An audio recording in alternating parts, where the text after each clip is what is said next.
Welcome to the Faith Talks Wood podcast. I'm Will from Flatwood Works. And I'm Tom from Mountain Valley Maker. And we're a podcast talks about everything from Jesus to joinery and a little bit of everything in between. Tom, I have a question for you. I think this is going to be kind of a fun little banter back and forth. What is like your favorite comfort food? And when I say that, I don't mean like, I just love to sit and have a, whatever, my pie is my favorite thing. I'm talking like the food that you've eaten since you was a kid that no matter what, you could always go back to it and eat it. Like, what's your thing? It could be mac and cheese. It could be like whatever. Like, what's your thing? Pizza. Pizza? Yeah. I love pizza, and then also peanut butter and jelly sandwiches. Like, I'll be 100 years old and still eating pizza. Yeah. Peanut butter, jelly, and ice cream. I love ice cream. Right. So, but yeah. I'm similar to you. Pizza, I mean, I always can eat pizza. Peanut butter and jelly. I only eat grape jelly. I don't like strawberry, so only grape jelly kind of guy. Grape jelly's my favorite for a peanut butter and jelly sandwich, but I do like strawberry. I'll eat it. Now, my wife when you make your peanut butter and jelly, do you ever take like potato chips and put on the sandwich so it gives a little crunch? No, it sounds strange. Although I could see that being something. When I was a kid, I would take Doritos and put, in the center of it. And Dorito Locos before Dorito Locos were a thing. I was a weird kid. Mine, peanut butter and jelly, a bowl of cereal, man, just like some Cheerios or something is always. But one of the things that I still eat today that my son loves is SpaghettiOs. Oh yeah. Like if I'm not feeling good and I just like, man, I just need something and there's SpaghettiOs in the pantry, I'll grab a can, eat a can of SpaghettiOs. That, and then tonight before the podcast, because we eat dinner kind of earlier, so by the time the podcast comes along, I'm feeling a little bit hungry. I had peanut butter toast, just toast and peanut butter, know. But there are some people though, like my dad will put butter and then peanut butter. Yeah, he's strange. I don't know. Now, I like a piece of toast, or particularly if it's homemade bread, with some butter and then some jam on top of it, or honey on top of it. Yeah. Dude, talk about homemade bread. So my brother-in-law's fiance is gotten into doing sourdough. And she makes her own sourdough, like from culture, and like, grows it or whatever. So she gave my wife a jar of it. She said, hey, here's some instructions, just feed it. And I'm like, feed it? What is this thing? It's got bacteria my wife started, in it. Right. So my wife started doing that, and she made some homemade sourdough bread. I'm not the biggest sourdough bread fan. However, because when you do that, you have to like take the excess off. And with the excess, she made sourdough pretzel bites. Oh, dude. But here's what she did that is genius in my opinion. Instead of putting salt on them, she put everything bagel seasoning. Oh man, they're like little crack bites. I can't get enough of them. Like I walk by and they're sitting there, and I'll pop one. But they're So she made homemade sourdough pretzel bites, and they are to die for. So all this homemade stuff. I'm gaining more weight again, but we were outside for the first time today in a while. Like I actually spent an hour, considerable amount of time with the kids outside, and that was kind of nice. It was in the low 40s, high 30s, low 40s. The wind wasn't too strong, and we went outside, and the kids played in the jungle on our like jungle gym thing, and I went around and started looking at some of the trees to see how they're budding. It's cool to watch the progression. So we planted it. Probably remember we talked about it last year. We planted a crimson maple out front. It was 10 foot tall when I planted it. And then that sycamore, which was 16 foot tall when I planted it. And the sycamore now is way over 20 foot tall. And the crimson maple is probably 13 or 14 foot tall now. But the crimson maple this year, man, has more buds on it it's going to be so full. It's cool to see that like over time now its roots are really established, and it's got buds all over the place. It's going to have a ton of leaves on it. Yeah, I'm just excited about that kind of stuff. It's that homeowner having the property. I checked the some of the apple trees and made sure that they're looking good. We pruned the one real good last year, so we probably won't prune it this year. So, but yeah, so it's been nice out here. Yeah, that's awesome, man. Yeah, my apricot trees, they're already popping buds on them, which I don't want because I know we're going to have a late frost and I'm not going to get any apricots. And I'm kind of afraid of that too, because right now it's supposed to get like the weather here is strange. We got 6 inches of snow on Saturday morning. And then today it was in the 40s. It's going to be in the 60s tomorrow and then Wednesday, and then drop back down into the high 20s. It's just like the cyclical, just roller coaster of weather. And it's messing with everybody's sinuses. My sinuses are messed up. My wife's are all messed up. It's just, I'm ready for it to just figure out what it's going to do and just stay there and give us some good springtime weather, because I got projects outside I want to do. Oh, yeah. So awesome. Well, before we get into today's guest, I just want to say thank you to all the patrons, supporters. You guys are killing it over there. Really appreciate you. If you want to support us on Patreon, you can do so at patreon.com/Faith Talks Wood. If you are on an Apple device, giving us a 5-star review on Apple goes a long way. If you could pray for the podcast as well. We continue to have guests and share testimonies, and we believe this is God's work, and we are just here being the hands and feet while he does the work. And then if you need some sanding equipment, go over to surfprepsanding.com, use code FAITH at checkout.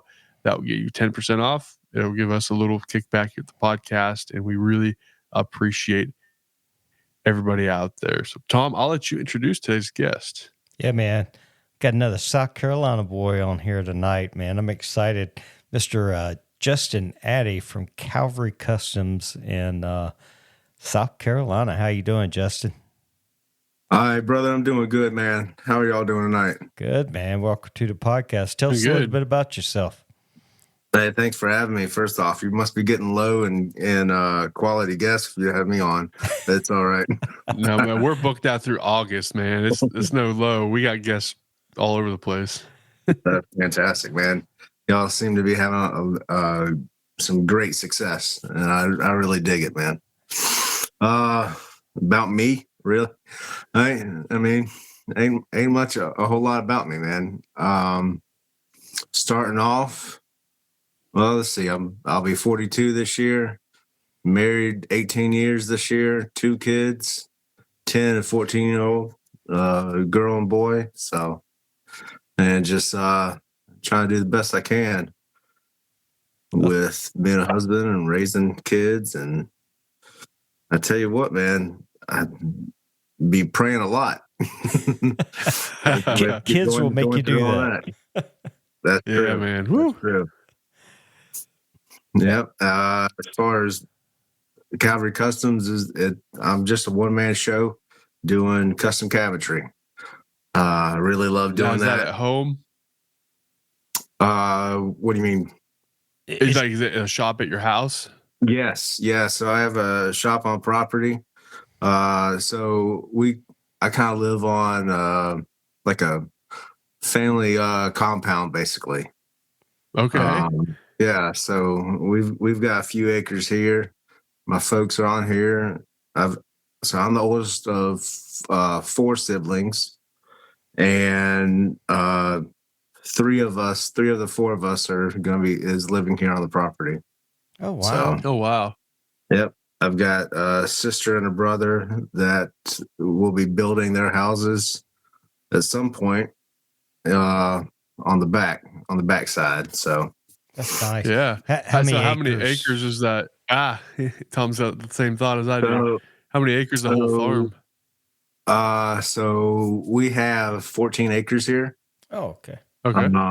And that is only a portion of what my grandfather had.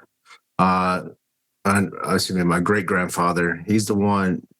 So we've been on this property since like early 1900. 1902, something like that. I don't remember when exactly.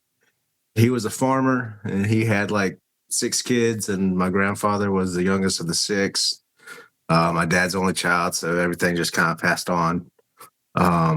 So out of the 80 plus acres that was here, we got 14 right here. Wow, So, that's awesome. Yeah, it used to be country, and then everybody's moving out. So not that country anymore. But it's still good. Still real good. Yeah, that's like how it was in Nashville. We lived in outside of Nashville, Murfreesboro, Tennessee, and then our second house was a good 10 miles outside of town, but they started building developments out there because all this old farmland, the family wasn't taking the farm over, and they'd sell the farm and then put up 200 houses or something stupid. Yep. And our house was the original farmhouse of like a big 150-acre farm. And then at some point over the years, they parceled it off. Our house had 2 acres, and then the house next to us, and all the way down the road to the end of the road were like $700,000-$800,000 homes. It was like, what the? Man. And they just built all these brand new, huge custom homes, and it was like, okay, yeah, man. So, tell us about your story about how Justin came to be who Justin is today, as far as your faith journey, what God's brought you through, and tell us a little bit about yourself in that sense. Well, I gotta say that takes a lot of patience on God's part. I wouldn't say that I've been I don't know what would I say. I wouldn't say that I raised a bunch of problems, but I've had my fair share of things. So going way back, I grew up in the church. Here, it's basically your Lutheran or your Southern Baptist, a little bit of Methodist mixed in, if you want to, know about denominations. So I grew up Baptist. I was Lutheran for my first year of life. Apparently, I couldn't stop crying. So we switched over to a Baptist church, and that's pretty much what I've been my whole life. We currently go to like a non-denominational church, and it's real good. I serve doing stuff there. So does my wife. As far as kind of like my testimony and stuff, like I said, was raised in the church. I remember going up during kind of an altar call when I was like 7 years old, and got saved that day, and pretty much lived most of my life as good as I can. Right.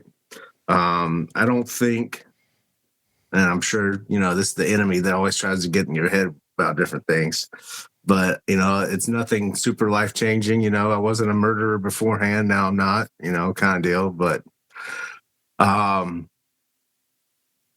so sometimes I don't feel like my testimony is worth much, but I know everything works for the way God wants it to work. So that's why, it's a cool thing that I'm on here to tell you my story, because I'm sure there's tons of people like me that go through the same thing. For sure. Oh, absolutely. I mean, that's the thing about a testimony is that they're all different. We all have different paths that God takes us through, and sometimes we have these radical conversions, and sometimes not. But sometimes it's like fine wine; it just takes time, and over years and years and decades, God is continually reforming us and molding us into the person He wants us to be. So you said you grew up like Baptist, and now you're non-denominational. I always heard it said, I think it was Tim Hawkins, non-denominational is just a Baptist church with a cool website. That's right. That's right. Right. I mean, it's pretty much like that. I mean, right. So I like it a lot. And we got a pretty diverse congregation now. So I think that's pretty interesting, and it is really good, I think. What's the name of the church? Absolutely. It's called East Lake Community Church. Oh, okay. Yep. There were a lot of good people there. As far as you talking about a fine wine, man, I'm gonna be aged a long time before he thinks he's ready for me to come upstairs. You know what I mean? And I just feel like there's so much that he can work on. But yeah, that's. I grew up in a Baptist church in South Carolina as well, but I go to a non-denominational church now, and I have. But the church in Clinton that I grew up in was more like a hellfire and brimstone type Baptist church, and everybody wore a suit and tie or a dress, depending upon. And I hate to say it, but it was like I didn't learn. I learned the basic Bible stories, Noah and the ark, Moses and the 10 Commandments, and and yes, I learned about Jesus, but they didn't teach me about spending time in the Word and why. They didn't teach me about spending time in prayer and why. And it was more of a repetition type faith. I hate to say that, yeah, I get that. I mean, and I feel that too. And it wasn't until I started going to a non-denominational church in North Carolina where they were like, "Oh, dude, Jesus wants a personal relationship with you. You can talk to him on a daily basis, and if you'll tune yourself in, you can hear back from him." It's like, what? God will talk to me?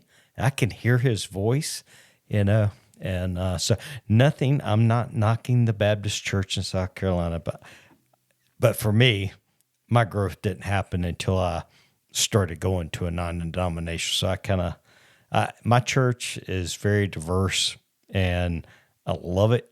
And you walk in there, you'll see somebody wearing a suit and tie, and then right next to him is somebody dressed in hippie attire. And right next to him's a guy in flip-flops and shorts. And right next to him's a guy in blue jeans and a cowboy hat. And everything in between. And it's like, come as you are.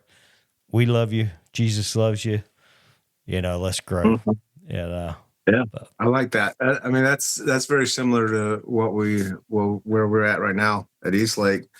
And I can agree with a fair amount of what you're saying.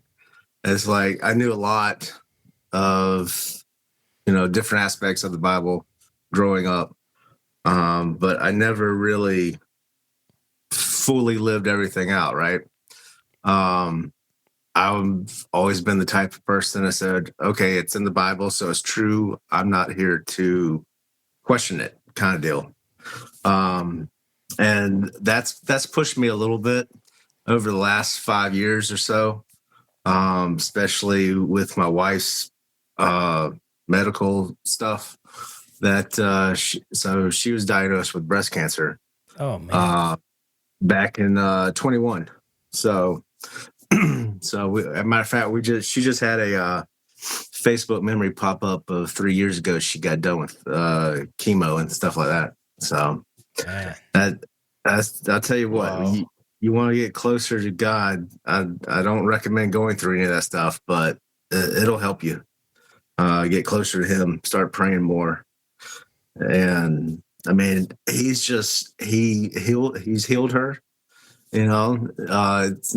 It's not like it was before the diagnosis, but at the same time, I think we've both grown through this experience with the breast cancer and stuff like that. So, yeah, man, It's a shame. Not easy. Sorry. I didn't mean to drop that bomb on you. No, you didn't. But No. I think that happens to a lot of us where it takes something, because when everything's going smooth and free sailing and life's good, it's almost like we think we can sail along in life on our own without God. And too often it takes us going down deep in the valley and going through something to really, so often you hear people say the only thing we could do now is pray.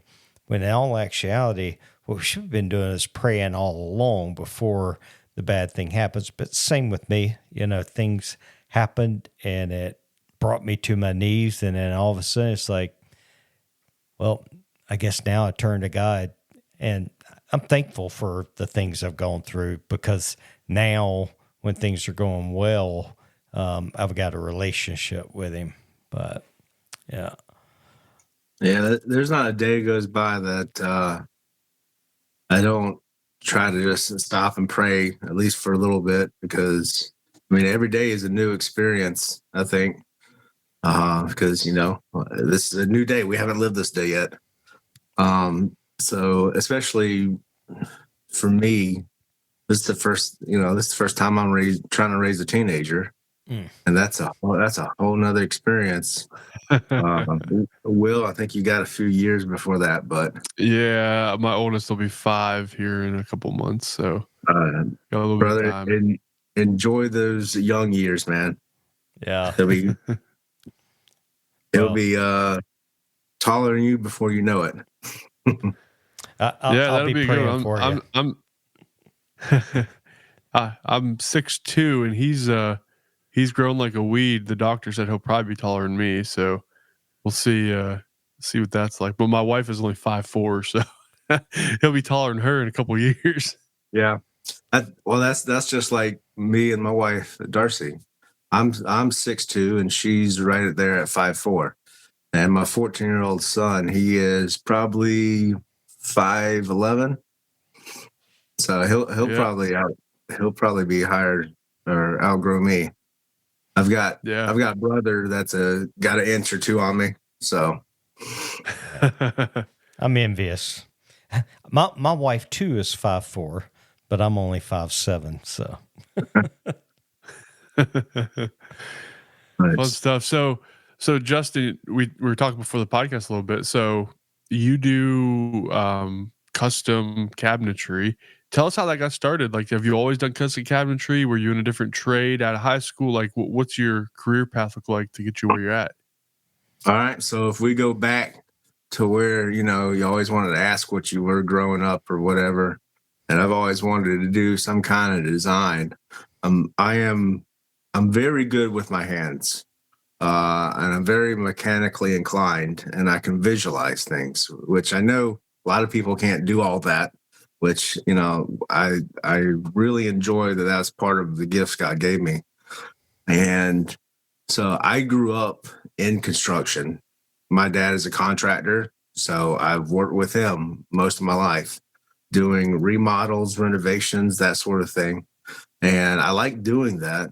And I generally have the patience for detail, whereas he not so much.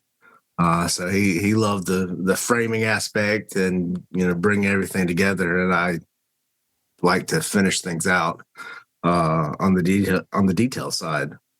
So that's where that kind of came from.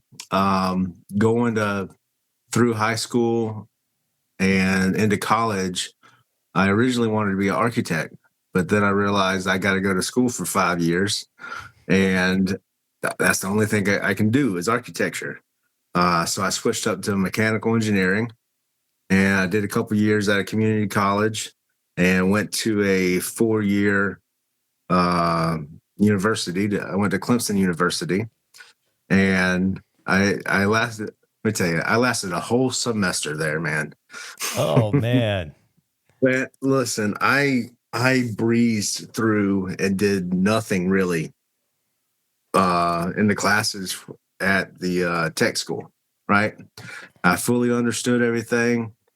I think I got out there with like a 3.5 or something, right? When I get up to Clemson, they threw me in 5 engineering courses and an English class. And I was not prepared at all about that. And then, so that lasted a whole semester. And when I have to do thermodynamics at 8 o'clock in the morning, that's not a good thing. That's Ah, what it bro. happened. No.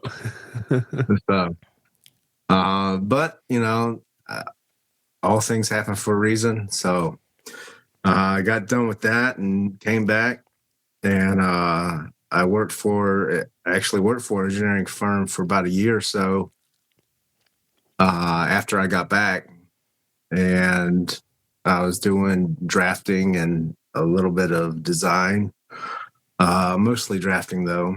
And then from that point, I went back to work with my dad doing construction.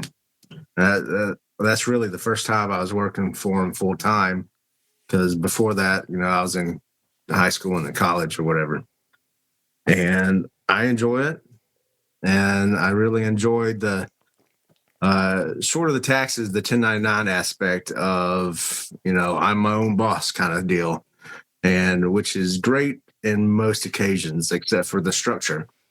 And that's something that I've always dealt with, is trying to stay structured, just in life general, because apparently I have a problem with authority. So I don't like to be told what to do. That could be the hard-headedness as well. But so I worked with him, and like I said, I loved doing that. And then I got an opportunity. So say this about 12, 13 years later, right? So I had the opportunity to go back and work for that engineering firm.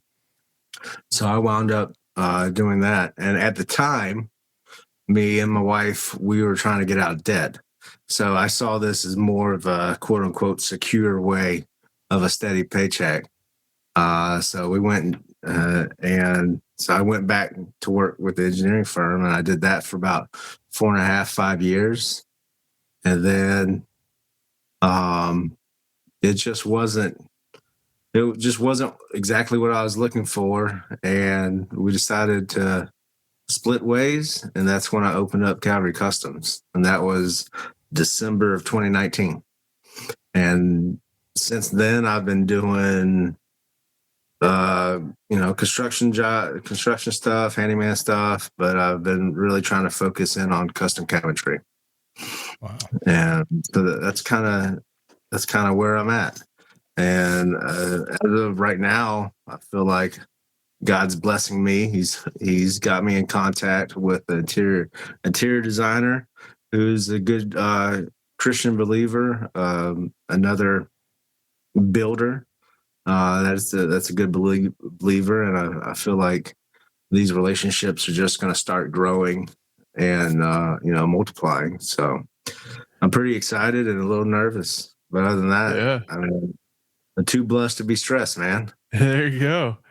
I like it. So you like doing like one-off kitchens, like higher end, like nice kitchen, or kind of what's your style there? That is that's what I am trying to aim for, is the on the higher end side. We have a big I don't know if it's a tourist draw or not, but Lake Murray is, at the time when it was built when they finished in 1930, it was the largest man-made lake in the USA. But so there's huge houses all around there, man, and it's Yeah. a lot of affluent neighborhoods, which, for me personally, that's kind of where I would like to target. But just because I like to have the options that type of client is able to afford, and a lot of the design challenges, especially what designers want to present to their client. So I like taking a challenge and making it real. Yeah. So do you paint on site yourself? I paint in the shop, but yeah, I do it myself. Yeah, that's what I mean. Like you do your own painting. Yes. So I'm trying to make my services a turnkey. So I'm able to design, build, finish, and install. So Okay. you come to me with an idea, we can design it, I have software that does that with the rendering and things. And, you say go, and then we'll build it and come install it. So that's awesome. What software are you using? So I'm using a cabinet software called Mosaic. Oh, yeah. Oh, yeah. Yep. I've heard of Mosaic. Yeah, Mosaic's Awesome. been kicking off the last couple of years. It's really been ramping up. So very cool. That's some great people over there too. If you ever have a chance to meet the some of the designers and the software people that's behind that product, wow. There's some real good people. But yeah, Pretty cool. I mean that's kind of what I'm kind of dabbling in, and so I'm excited about it. I love. My biggest thing with all that is I love bringing somebody's idea and vision that's in their head and putting it into reality. So, yeah. Now, do you have like a countertop guy or something that you'll call, or you let them take care of cabinet or countertops, or? So I have recently started talking with countertop people. I got one guy that I will use on whenever I need to help supply that. But Right. so far, the people that I've worked with have, particularly the designer, she already has all her contacts lined up and able to Right. take care of things. Absolutely. What's the Mhm. trend? Is it still all white, or what's the trend nowadays? So it is not all white. Stained it seems to be coming back some. Really? Yeah. So it's more of an accent. The stained is more of an accent than the primary thing. Like Okay. like this kitchen I've got coming up. It's kind of off white on some of the main cabinetry, but the island and a couple of towers and floating shelves are going to be stained dark. Oh, wow. So I heard somebody say that the golden oak is going to be coming back soon. That like I have not appar- seen that down here yet. apparently, well, I guess it goes with like fashion and stuff has a 30-year cycle. So you see the stuff coming back now is what I was, in the 90s my sister was wearing, Mhm. the mom jeans, and the crop top and the just that stuff that like it's now coming back around, Yeah, when I was younger, I used to be or I tried to be a skater, right? So Jinkos are coming back. If you Yeah, know what those are. Jenkos. Oh yeah. Oh Yeah, yeah. I had my one or two pairs of Jinkos. Yep. You can put like a whole uh thing of encyclopedias in the back pocket. You know what I mean? Yeah. You want to smuggle somebody into somewhere, you put them in your Jenkos because Exactly. Oh, man. That's funny. So tell us, what's your shop like? What size is it? What tools? What's your setup? Oh man, my shop is chaos, like incarnated. That's what it looks like, man. Just trying to get organized, which I'm not that great at. And I think because of the creativity, the creative part of my mind, right? I'm okay working in mess, although I don't like it. I don't take time to clean it all up, but that's something I'm working on myself on. So, but so currently, so the shop has been on the property. My dad used to be after he got out of high school, he became a diesel mechanic. Mm. And so he was in his early 20s. He built a 30 by 30 pole building, and he did diesel mechanics out of there. And that's whenever I was super young. And he used to work on the Bradley tanks because there's a fort here, Fort Jackson Mm-hmm. in Columbia. And so he was National Guard there for 7-8 years when I was small. And that's what he did at the whatever their big mechanic side is. So he did that, and he said he finally got done busting his knuckles with wrenches, so he switched to a hammer and started doing construction.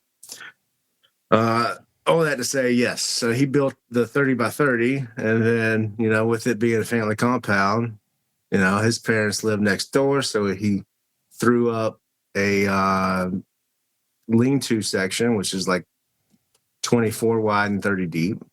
And that's where my grandma had all of her knickknacks and stuff. She used to be huge into decorating for Christmas. So she had like 8-10 trees for every occasion. She storing there. So, but all that to say, that's the side that I currently work in, is the 24 by 30. That's where I do most of my work. And I have a old cinder block garage that I'm currently upfitting for my spray booth. Oh, wow. It's 20 by 24, something like that. Oh, wow. And so I was using one of the bays for my spray booth, but it was unclimatized. So with these multiple jobs I have coming up, I need to do something better. So I have taken everything out, and I'm studding up the walls with insulation, and I'm going to put a mini split in there along with an actual like homemade spray booth, to where there's a filter wall and a giant fan and all that good stuff. That'll be lots nice. of lights. So yeah, it will be, and hopefully I'll get it done in the next week or so. We'll see, but I know I got to get it done before I have this job I got to install. Oh yeah. Man, that would be so incredible to have a paint booth. One of the people that we had on, Nolan Built, I don't know if you follow him. Yeah, Man, I know Nolan. He's got a nice paint booth over in the corner of his shop, and Absolutely, he keeps his shop nice. Sometimes he's got so many projects going on, it looks busy, but it's always clean and organized. But I'm so envious of that spray booth he put in there. But I have to just kind of mask off and spray in my garage, and it's just a pain in the rear. I would give anything to have, and I've thought about building me like just a little storage shed. You know how they have these portable storage sheds. I don't need anything as big as that, but I was thinking like if I had like a little 10 by 12 or something that I'm thinking about building one, and then the only thing I'm going to store in it's my four-wheeler, my ATV.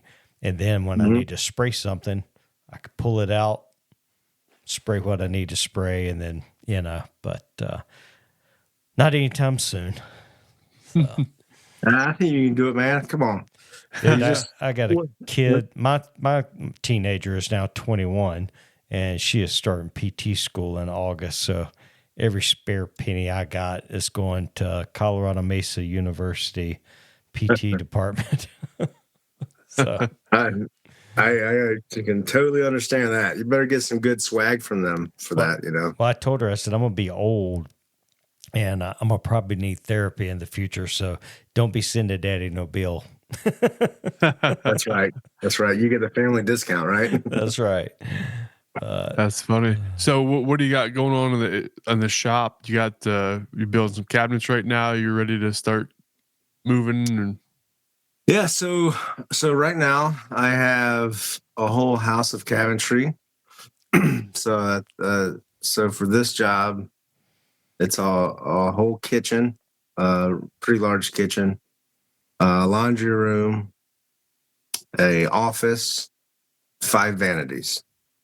Wow. So that's what I got on this job. And then that's probably about a $5,000 job, I think. Yeah, it's pretty close to that. It's pretty close to that. But so after that, I'm about to sign a contract, hopefully, on another whole house cabinetry. So very similar to that one. And we've got kind of entertainment wall to do with some false beams, which I think is going to look really cool. And an office at a different place. So those are my upcoming ones that I think should pan out pretty nicely. That's awesome. So staying busy. I'm trying to get busy enough to where I can get a CNC machine. That's my goal. Because being just myself, that'll cut down a lot of efficiency issues, right. and just get everything streamlined where I can knock them out a lot faster. Yeah, get yourself like a 5x10. You can stick a whole sheet of plywood on there and cut out. That's what Nolan does, man. That's what I want is a 5x10. Yeah, that's awesome. I mean, I'll settle for a 4x8, but every person I've talked to that has a 4x8, like wishes they have 5x10 within like 6 months. And I'm like, it's not that much more. Let's see what we can do on it. Yeah. Yeah. For cabinetry, I think that's a wise choice. It really is. I've got a 4x4, but for what I do, I focus on sign work.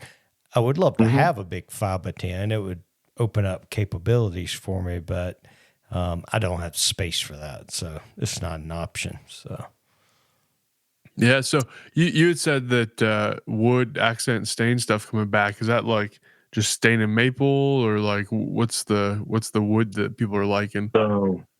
So currently, so on this job coming up, we're going to be doing white oak. Okay. But it's going to be stained dark. Okay.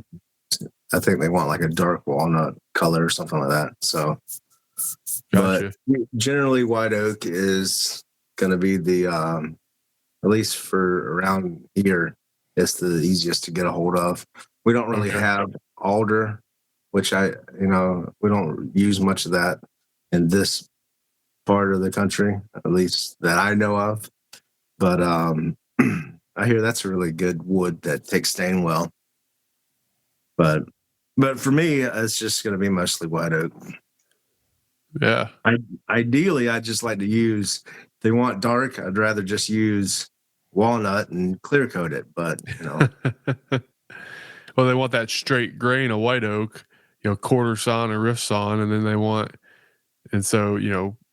and then you get walnut doesn't always have straight grain and it's got all the coloration in it. Yeah. I get it, but I prefer the walnut myself. Yeah. I might have to try to talk them into that on the next one. Yeah, because then they'll have a talking point that nobody else's kitchen will have. That's right. Actually walnut. That's not white oak.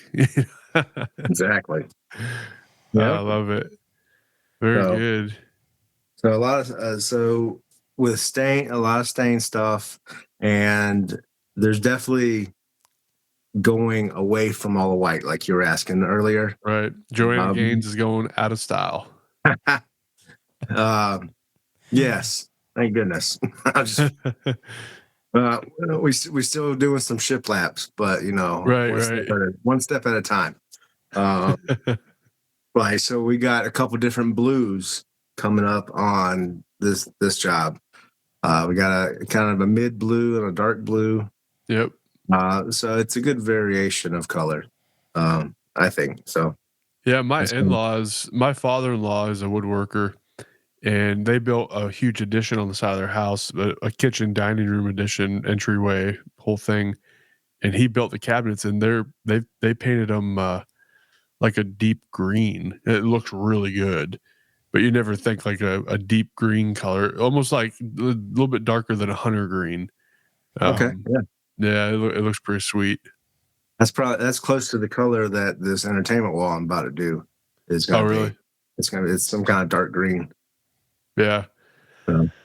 Very good. Tom, you got any, you been out in the shop making any sawdust? Yeah, I was actually out there today because the weather here was just crazy. I was planning on being on the tractor all day and went out, was out of diesel fuel, had to run get diesel, came back, got on the tractor for probably 30 minutes, and all of a sudden started raining.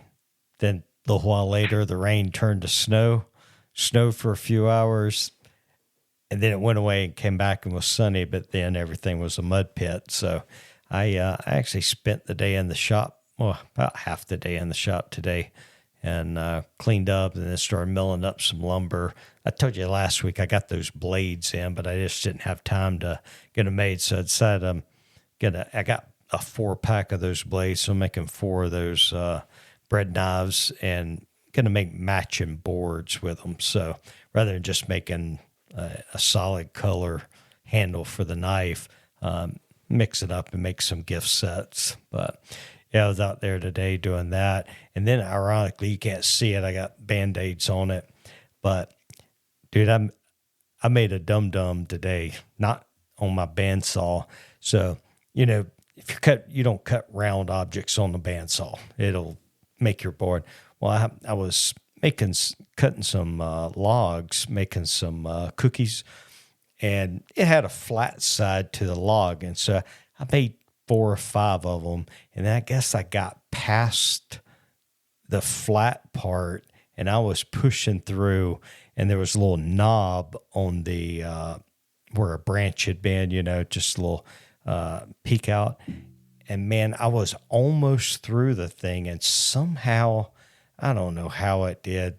I guess I didn't have as good a grip as what I thought on, and it spun just a little bit and knocked the skin off of, not the blade, the wood, knocked the skin off of my knuckles there.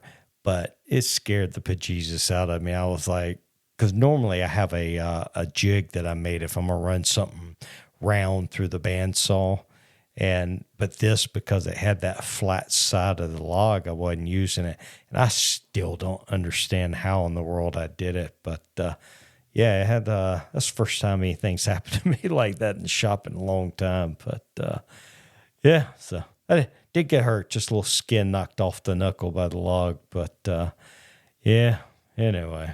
But how about you? You been doing anything? Dude, I actually used my table saw and my drill press for the first time that's the first time my table saw has run since the fall. So long story short, I'm gonna tell a quick story, and you'll understand, it's not woodworking to start. So I work in IT. Saturday, I worked from home working on a project, basically doing some migration stuff, and it wasn't going the way I wanted it to go. And it wasn't going the way I wanted it to go because, long story short, some people before me didn't do it right the first time. And so it's coming back on me that now I'm having to clean up a mess that was made by somebody else to do some of this work. And man, I worked for 5 hours on Saturday, took time away from family, and I got that time back today. Like, my work is awesome. Like, hey, take a half day today, you worked. And so I was so frustrated. I come out into the kitchen, dining room, living room area. I said to my wife, I'm going out in the shop for a minute. And so, I started doing the Bible rebinding, and I bought a book press. So you need a press to press down the book when you're doing a binding and stuff to keep the pages together. And the one that I bought worked great, but it was just too small. As I started getting into bigger study Bibles and stuff, the Bible wouldn't fit in there. And so the hardware was really nice. It's all stainless steel hardware. So I'm like, well, I'm just going to go out to the shop and I'm just going to make a bigger one out of this 3/4 MDF that I have. And so that's what I did. I went out and I fired up the table saw, and it was like, oh my gosh, I'm running. It was so excited. I got the saw stop. So it wasn't plugged in. I plugged it in and it does its thing. It flashes through lights to do all the safety checks. And I ran some MDF through, cut some big rectangles out, and then clamped them together and measured out spots for holes for the hardware to go through. Cause it's just like, carriage bolts that come through, and then you have wing nuts that push down on the top one. And so made some MDF dust this weekend, which it felt nice. Like, honestly, just running the table saw and then using the drill press, and it was simple. It didn't take me but 10 minutes to do the whole thing, but it worked. I've got a big study Bible in it right now. As the glue's curing, but but yeah, so I did get out in the shop a little bit and make some dust. So it was it felt good and got me excited. And my wife gave me a commission for some like sconces that are just like big boxes that she could put some flowers in, like fake flowers in, that she wants on either side of our bedroom, whatever, whatever. So yeah, so I'll be doing that here at some point. But I got so many different things I got to get working on now that the weather's starting to break, and I don't know when I'm gonna have time for it all. But yeah, so made some dust, man.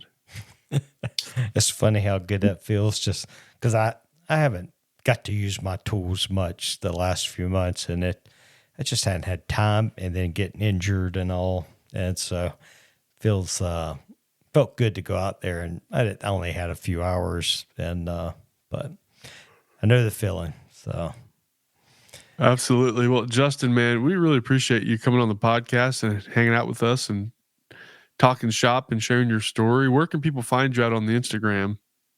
All right. Well, I'm on Instagram. It's the main one that I use is just my name, Justin Addy. And I got my company has one, but you'll see me mostly at my personal one. Okay. So that's where I'm at. And then Facebook is Calvary Customs. So that's where I kind of hang out, man. Yeah, and so the name Calvary, does that come from the Bible? Like, Yes. Yep. Absolutely, man. I tell you what, he did everything for me on Calvary. So Yeah. the least I could do is, use my company, my job, or my talents and give it back to him. Amen. Amen. Hey, like I said, yeah. Go ahead. Well, I was just say, reading this week and doing some deep study in the Bible, and Calvary is the same hill. I don't know if people knew this. I didn't know this, that Abraham was going to offer up Isaac to God. Mm-hmm. In the Old Testament, they called it Mount Moriah. Mount Moriah is the same place, and there's a lot of evidence that points that it's the exact same location on the mountain that Jesus was sacrificed on, that he, Calvary. And, when you read the story of Abraham and Isaac, Abraham's arms up, right? He's going down to sacrifice Isaac, and he's got the knife up, and then it says the angel of the Lord grabbed his arm and said, Abraham, Abraham, don't harm the child. Just a little something. This may come up on the podcast in the future. The angel of the Lord in the Old Testament is the pre-incarnate Jesus. So Christophany. Yep. So that is just kind of a cool thing that I was studying this past week, and I saw that in Calvary Custom, made me think of it. I was like, man, that's such a cool correlation between how God works in the Old Testament and how it carries all the way through, all the way to Calvary. So yeah, if you got time, I got a quick story with that. Yeah, absolutely. All right, so with Calvary Customs, I basically went on my own without having a huge plan about it, right? Because we just left the engineering firm, and I said, you know what, I can't, like, again, my stubborn self, I can't work for somebody else. So let me get all these other different quote unquote bosses, all these clients, and do it that way. But none of that would have been possible. I mean, ultimately, yes, nothing's possible without God. But let me tell you how this worked, because before that, part of the reason I was at the engineering firm, again, like I said, was to have that more quote unquote stable income coming in. And we used what was it, Financial Peace. We used Dave Ramsey stuff and got out of debt. And because of that, I was able to go ahead and start this company because we didn't have any bills, and we're relying on my wife's income, which was enough to get us through everything. And that also kind of opened the door for us moving to a different church and having a community of people that we built up. And we had that community to help us through all of my wife's cancer stuff.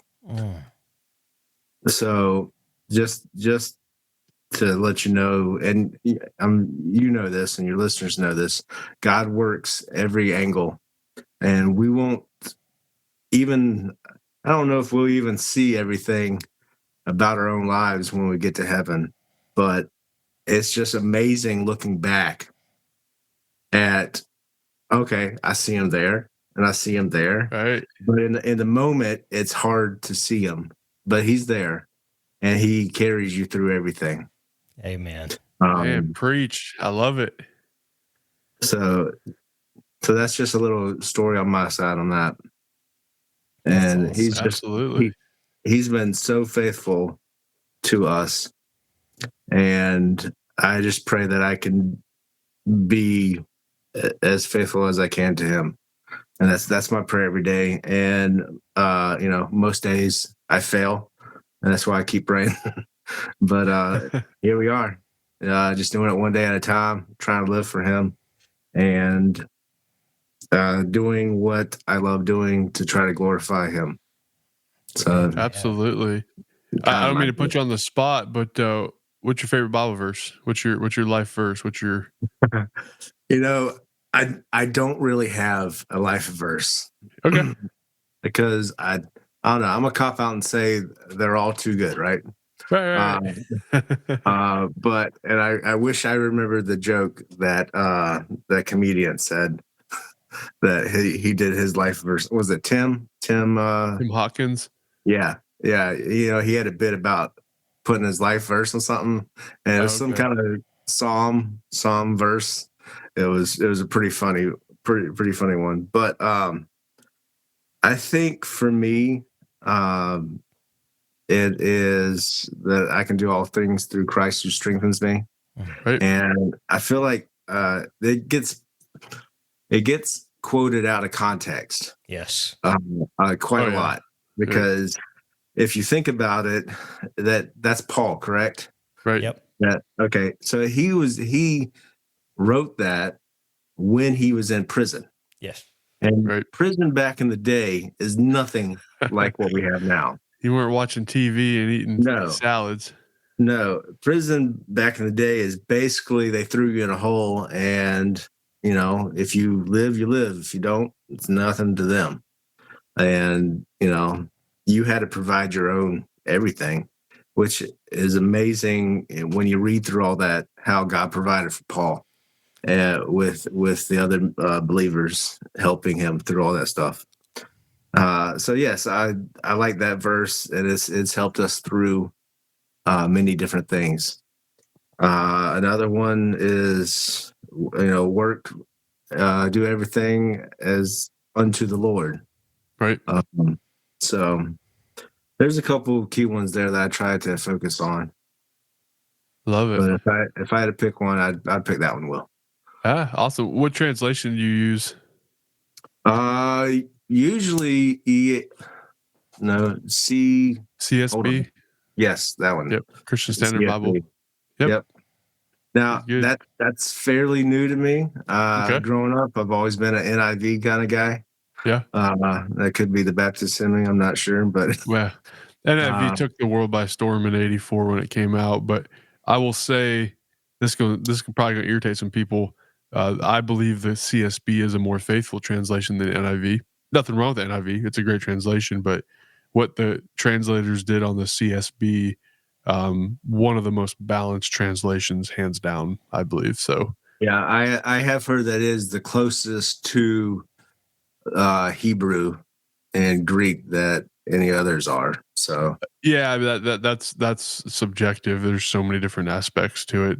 I'm a you're Bible nerd. more of the star.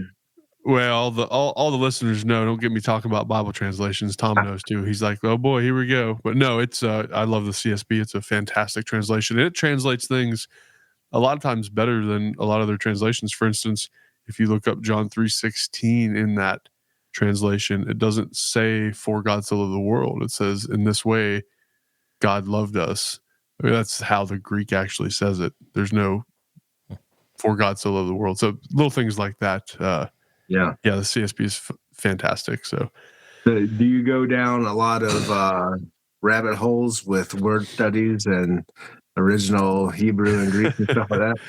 I was up until midnight last night with a Thompson Chain Reference Bible, pulling out different references for some Old Testament stuff. And so, yeah, I do go down that path. But yeah, I've got that's awesome. 20 something translation or 20 something Bibles and 12 different translations, 13 different translations. Yeah, it's just a thing. I enjoy reading them all and seeing how God works through them. And sometimes you read it in one and you're like, and you read it in a different translation. You're like, whoa, how's that? But I am a believer in faithful translations. I don't read none of them weird, wacky ones. So awesome. Very good, man. Well, I could rant all night about this, but Justin, thank you so much for coming on the podcast. Thank you for being vulnerable and chatting. We got you warmed up there a little bit at the end. You had some thought on some deep stuff, and I really appreciate that and what God's done through you and through your business. So, man, thank you. Absolutely. I appreciate both y'all letting me get on here, man. Y'all have a great podcast, and you're definitely doing it for the Lord. So it's real good stuff, man. Thank you. We're trying, man. We're trying. So, well, until next week, I'm Will from Flat Woodworks. And I'm Tom from Mountain Valley Maker.